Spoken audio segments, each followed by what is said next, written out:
Why are so many modern British career women converting to Islam? Tony Blair's sister-in-law announced her conversion to Islam last weekend. Journalist Lauren Booth embraced the faith after what she describes as a holy experience in Iran. She is just one of a growing number of modern British career women to do so. Here, writer Eve Ahmed, who was raised as a Muslim before rejecting the faith, explores the reasons why. Rejecting her faith, writer Eve Ahmed was raised a Muslim. Rejecting her faith, writer Eve Ahmed was raised a Muslim. Much of my childhood was spent trying to escape Islam.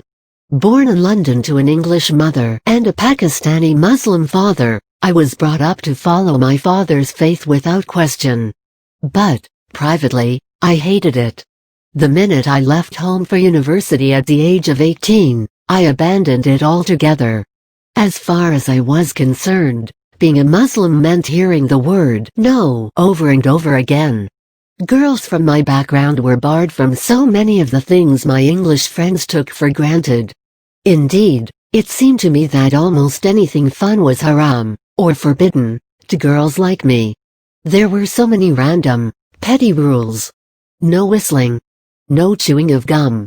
No riding bikes. No watching Top of the Pops. No wearing makeup or clothes which reveal the shape of the body. No eating in the street or putting my hands in my pockets. No cutting my hair or painting my nails. No asking questions or answering back. No keeping dogs as pets, they were unclean. And, of course, no sitting next to men, shaking their hands or even making eye contact with them. These ground rules were imposed by my father and I, therefore, assumed they must be an integral part of being a good Muslim. Small wonder, then, that as soon as I was old enough to exert my independence, I rejected the whole package and turned my back on Islam. After all, what modern, liberated British woman would choose to live such a life? Well, quite a lot, it turns out, including Islam's latest surprise convert, Tony Blair's sister-in-law Lauren Booth.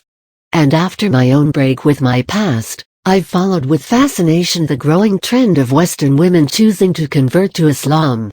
Broadcaster and journalist Booth, 43, says she now wears a hijab head covering whenever she leaves home, prays 5 times a day and visits her local mosque when I can. She decided to become a Muslim 6 weeks ago after visiting the shrine of Fatima al-Masuma in the city of Qom, and says, "It was a Tuesday evening, and I sat down and felt this shot of spiritual morphine, just absolute bliss and joy." Before her awakening in Iran, she had been sympathetic to Islam and has spent considerable time working in Palestine. "I was always impressed with the strength and comfort it gave," she says. "How, I wondered, could women be drawn to a religion which I felt had kept me in such a lowly, submissive place? How could their experiences of Islam be so very different to mine?" Convert, Lauren Booth, who is Cheery Blair S half-sister, decided to convert to Islam after what she described as a holy experience in Iran, according to Kevin Bryce from Swansea University, who has specialized in studying white conversion to Islam. These women are part of an intriguing trend. He explains, they seek spirituality, a higher meaning, and tend to be deep thinkers.